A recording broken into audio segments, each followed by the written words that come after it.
देखिए, जहां तक एसफा का रिवोकेशन है या सिविलियन एरिया से सिक्योरिटी फोर्सेस बाहर निकालने की बात है, बैरक्स में आर्मी को भेजने की बात है, ये जम्मू कश्मीर के लोगों की बहुत ही इम्पोर्टेंट डिमांड रही है और कई सालों से रही है और पीडीपी इसकी हर वक्त वकालत करती रही है। और यही वजह है कि जब हमने बीजेपी के साथ अलायंस किया तो उस अलायंस एजेंडा ऑफ अलायंस का ये बहुत बड़ा हिस्सा था कि जो ही जम्मू कश्मीर में हालात बेहतर हो जाते हैं, एसफा को भी खत्म किया जाना चाहिए और सिक्योरिटी फोर्सेस को भी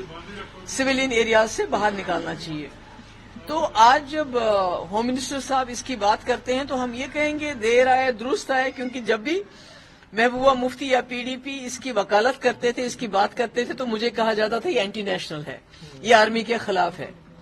ये मुल्क के खिलाफ है। तो अब हम ये सोच रहे हैं कि बात इलेक्शन के वक्त इन्होंने की है, क्या ये वाकई सीरियस है या ये एक जुमला है? क्योंकि आपको याद होगा कि जब इन्होंने कहा 2 करोड़ नौकरियां देंगे हर साल में, इन्होंने कहा था कि गैस का सिलेंडर कांग्रेस 450 में दे रही है, हम 400 में देंगे, इन्होंने कहा था 15 लाख रुपए हम हर गरीब के अकाउंट में जमा कराएंगे। ऐसा तो कुछ भी नहीं हुआ। और इस वक्त मैं समझती हूं कि अगर वाकई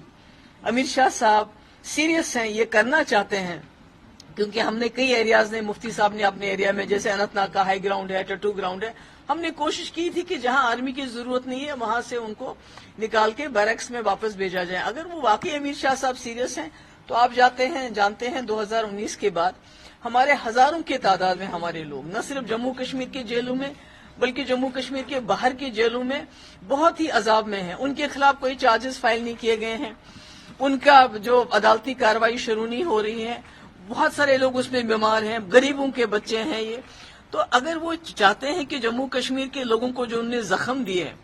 कुछ उसमें मरहम हो जाए, तो सबसे पहले कितने जर्नलिस्ट हमारे बंद हैं, तो कम से कम पहले उनको रिलीज कर दें, जिनके खिलाफ कोई चार्जेस नहीं है, जिनकी कार्रवाई नहीं हुई, जिनका कोई इल्जाम उनके खिलाफ साबित नहीं हो। तो हम सोचे ये सच बोल रहे हैं, अदरवाइज तो ये जुमला लगता है।